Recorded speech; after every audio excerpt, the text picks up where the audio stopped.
There it is, trespassing. Jim Johnson, former prosecutor of Sierra Leone Tribunal. But if you look at the willow trees like this size right here, Right. there was one on each side of the bridge on that side and one on each side of the bridge on this side. Kids in the area would climb up on the rail and jump in. But if you looked to the house, there were probably at least 4 of those big white pines there. Big, beautiful, gigantic lilac bush. The bridge was in very good shape. Back then you could still drive cars over it, and everybody did drive cars over it.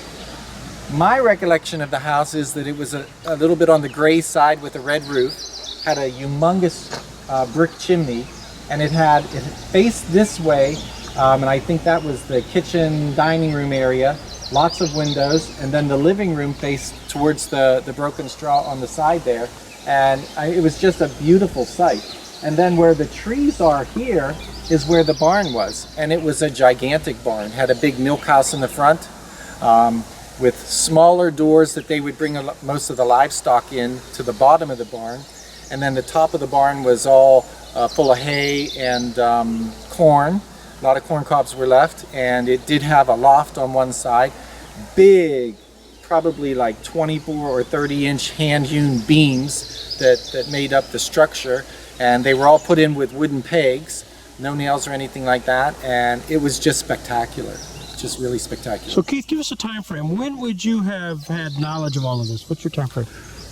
I was probably about 4 or 5 years old when my parents started coming up here and spending a lot of time in the summers and stuff, so that would be, I was born in '62, so that'd be like 67, 68 when I was old enough to remember. I know I was coming up here before that, but I don't remember that. So it was an active farm.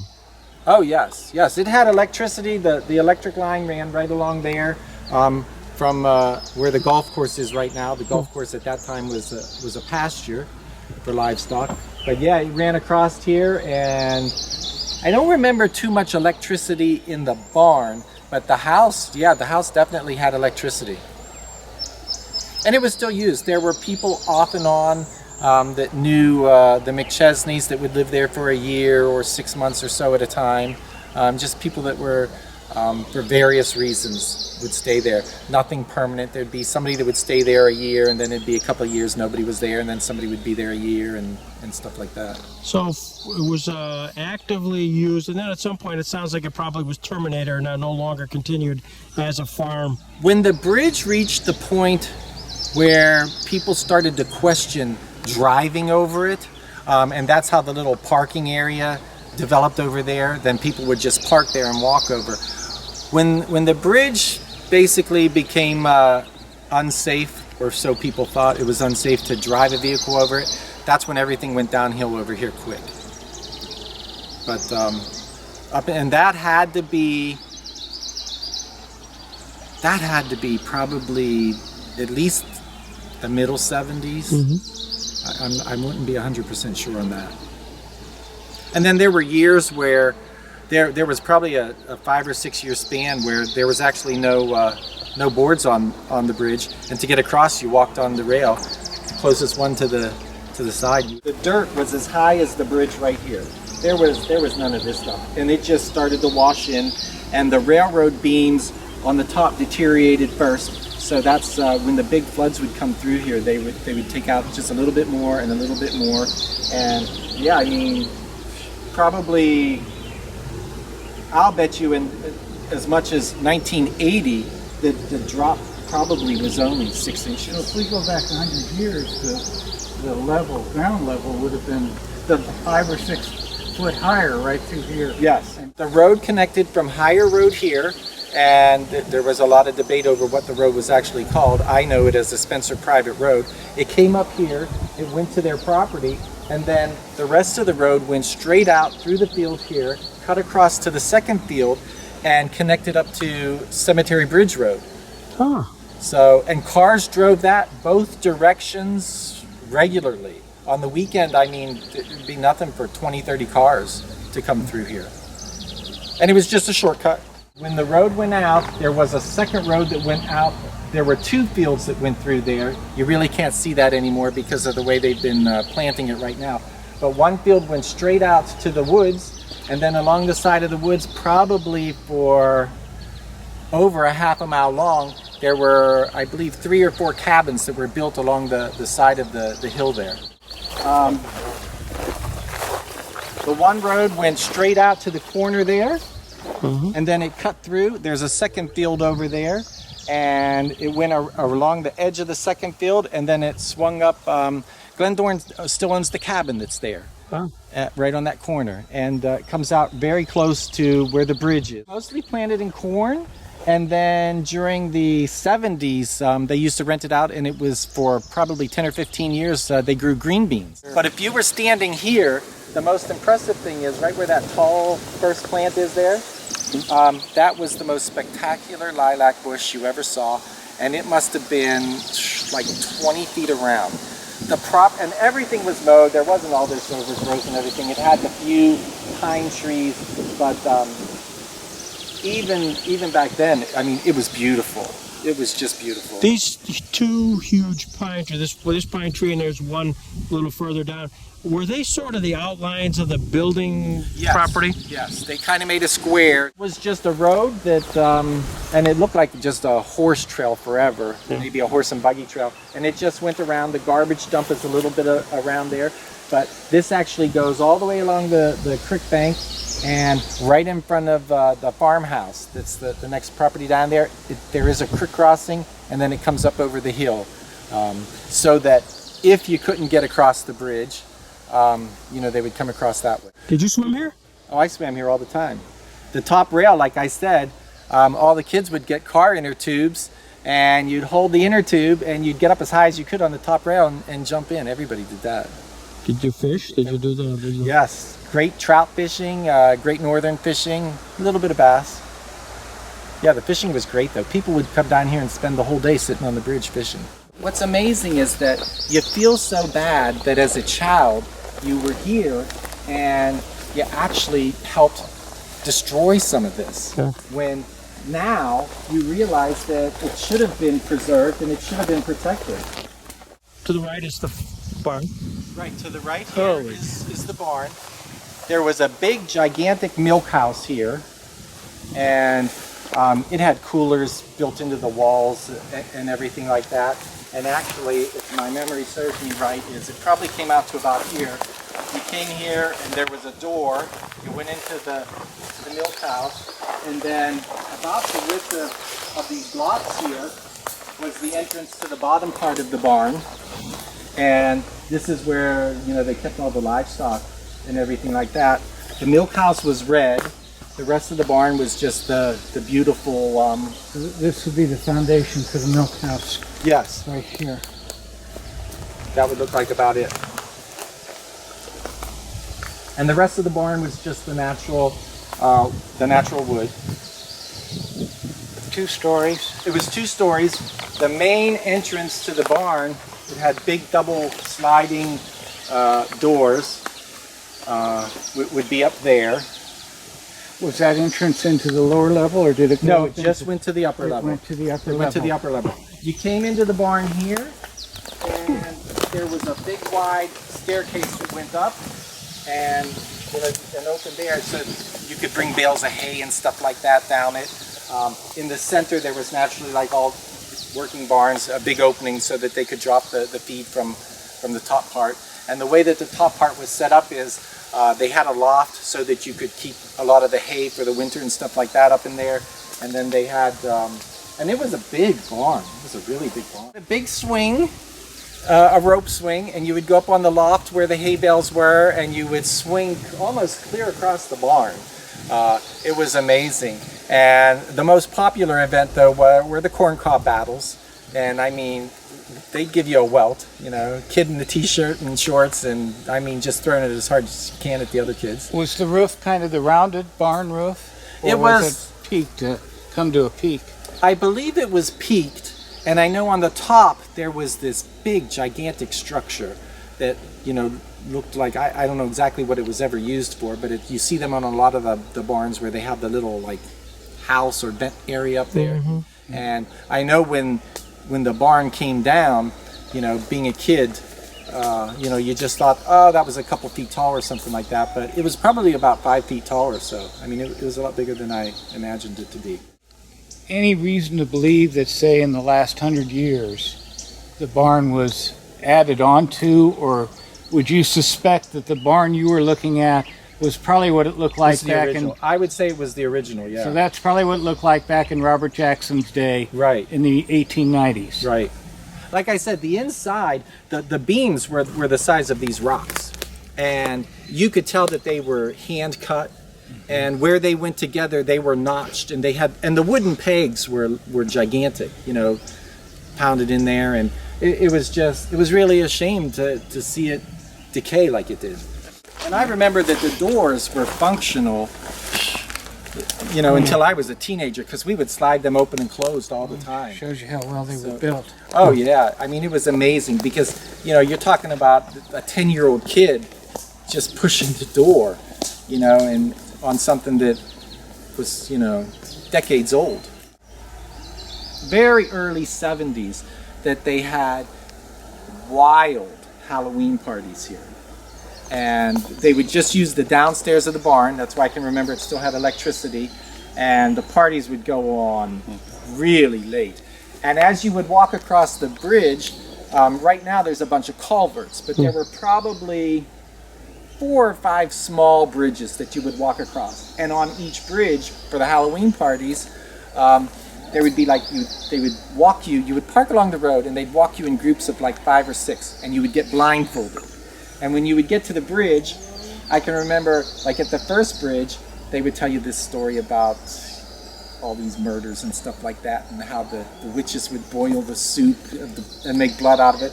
And really it was tomato soup, but on kids it worked real good. And then they'd give you a spoonful of the warm tomato soup saying that it was blood, you know, and you'd like practically throw up.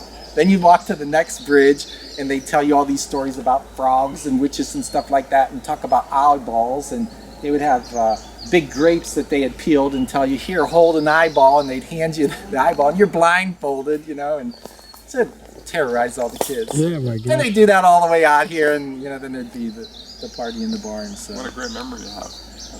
Well, those kind of things stick out. The cockfights would be in straight across. If you went straight across to the first cabin across the barn there, and the people would come across this way from Spring Creek, from the cemetery road, and turn through the field. But most of the people came over the bridge, and the bridge was just the way that it is now with the planks.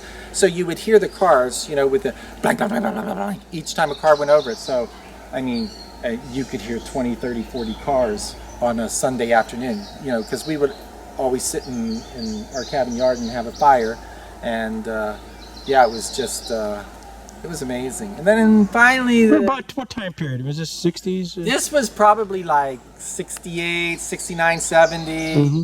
So yeah. Then the cops broke it up? Or? And then finally, probably some not too good things happened over there, and you know, I knew that everybody knew about it for the longest time.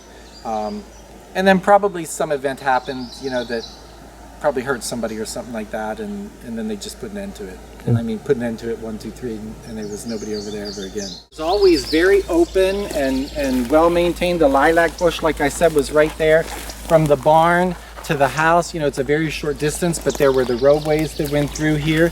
And the interesting thing was, you came up to the front porch of the house here.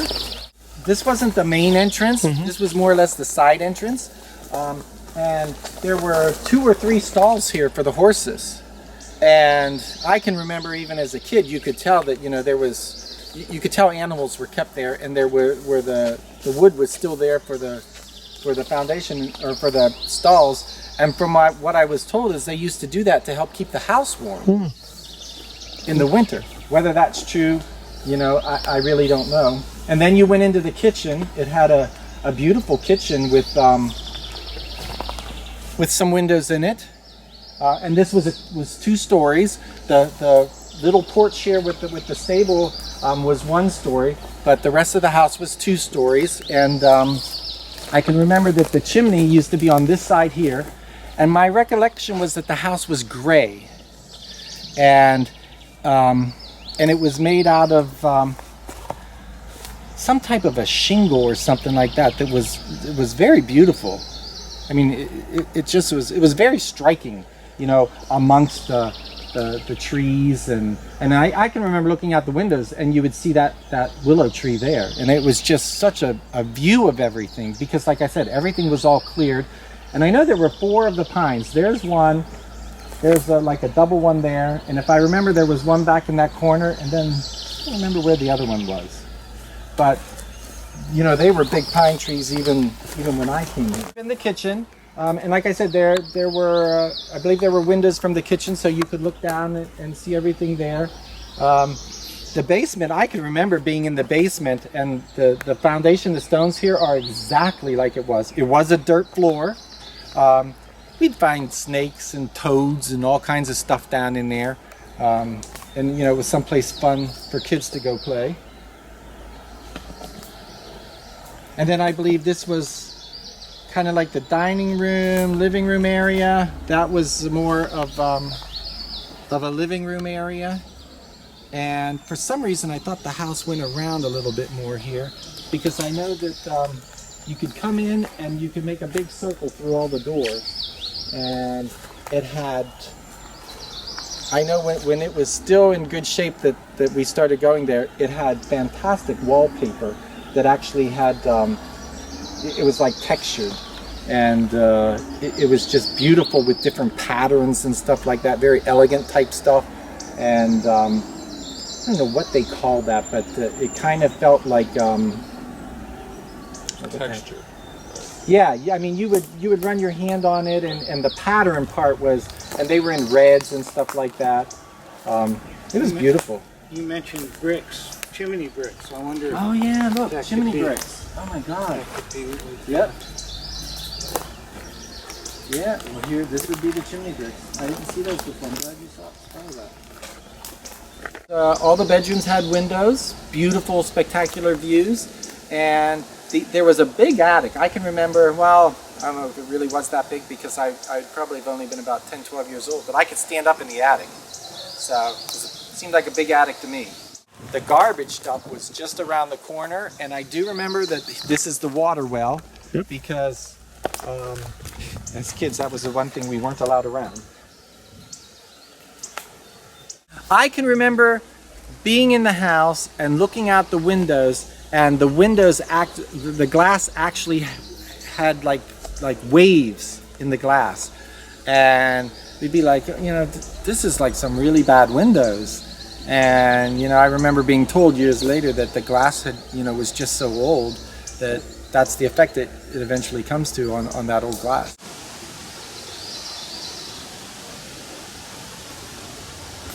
Lawyer, board member, who's going in. He's going to do the ultimate search. There is. Josh, you got this covered here? You want me to climb down in there? This could be. Well, let's see. This is really much nicer if you have the board member do this. All right. Right. But I was going to help too, but you know, it'd be much nicer watching him. yeah, me too. That's what I'd rather watch Joe do this. Thank you.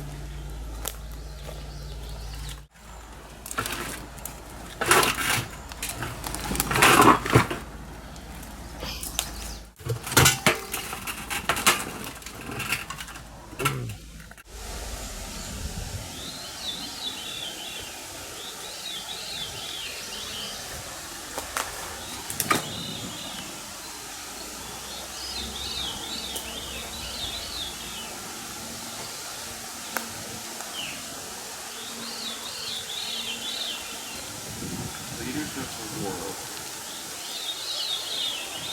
Let me take a picture of that. That's the Blackstone insignia. I don't see the word Blackstone there, Greg. Okay. But we got the insignia. This is the stuff archaeology at its finest right now. I'm telling you, Keith. This is look what you look at us into. Thank you guys. Boy, I tell you, these are the deep divers. You know, the guys who go into those 10,000. Where they go, Joe? I'm telling you.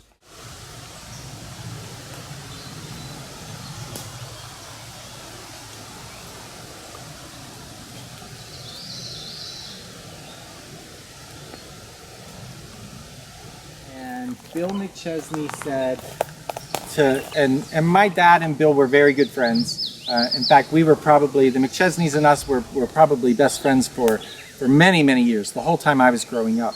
And my dad would help him with a lot of different projects and stuff like that. And Bill said, I want you guys to help me take down the barn. And we're like, take down the barn? What do you mean take down the barn? And he says, I just wanted to go. And we took a bunch of the beams and stuff out of it. And so did a lot of our friends, a lot of the barn siding. And then when it got to the point that, and I can remember, I don't remember what they hooked it to, but they took some come-alongs and they actually pulled the big beams, and the barn fell this way. And then probably, like I said, at that time we lived in Cannonsburg, which is right outside of Pittsburgh. We came up here every weekend, all my aunts and uncles and kids and everything like that. And out on the mound there, the kids would spend all afternoon pulling out wood and stacking it up there, and then until probably 9, 10 o'clock at night, we would have bonfires. And we'd carry over drinks and everything like that and lay out blankets. And we did that probably spring, summer, and fall for about 3 years until basically... 70s? Yeah. The well, right? Yeah. And basically burned the entire barn, you know, which is, except for all the big beams and stuff like that. And I don't understand why there aren't any remnants or anything of them. But anything that a teenage kid could carry and make into a bonfire stack was burned. And then while that was going on, the McChesneys unleashed the kids on the house, you know, and I can remember, I'm embarrassed to say it, but throwing rocks and breaking the windows, you know, and knocking the chimney through the house, that, you know, down into the ground. And the same thing with that, you know, just pushing everything over. And we used to, Kevin, who was the same age as me, had a horse called White Wings. We used to ride the horse inside the house. You know, we were bad boys. If there was any way to get in trouble, we found it. And you turn us loose on the house and say, destroy it, man. We can destroy it. It probably started in the middle 70s, and it was gone in a couple of years. It was quick.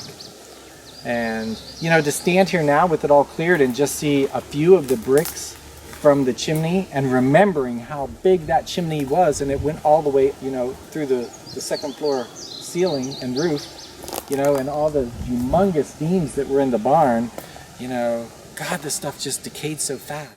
I just can't imagine that not only would somebody let this fall apart, when from the day that I can remember a name for this place, you knew it was the Jackson Estate. You knew there was significance to it.